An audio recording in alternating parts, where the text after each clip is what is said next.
देखिए दोस्तों, ये इंडियन मोटर, ये टाटा मंगला का AK-47 है।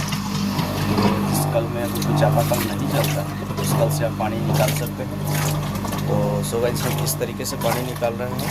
ये टाटा मंगला का मोटर है, जो सेम चाइनीज़ मोटर का मुकाबला है, लेकिन है तो हमारा इंडियन। तो इसका 1 साल गारंटी भी आपको मिल रहा है। बस वही चाइनीज़ मोटर और इंडियन मोटर के अपेक्षा 4000 का डिफरेंस है।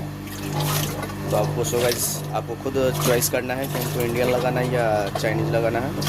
तो अगर पानी निकालने के लिए अगर मोटर का ज़रूरत हो या मिस्त्री का, तो हमारे चैनल पर जा कर के देख सकते हैं, या मिस्त्री को अगर ज़रूरत है तो फ़ोन भी कर सकते हैं इस नंबर पर। तो सो गाइस ये मेरा पूरा वीडियो कंप्लीट हुआ, और इसमें पाइप गिराने का तरीका हम आपको नहीं दिखाया है, लेकिन फ़िलहाल अगले वीडियो में आपको हम ये सारा का सारा तरीका भी दिखा देंगे, ताकि आप खुद से भी ऐसे पानी निकाल सकते हैं मोटर से।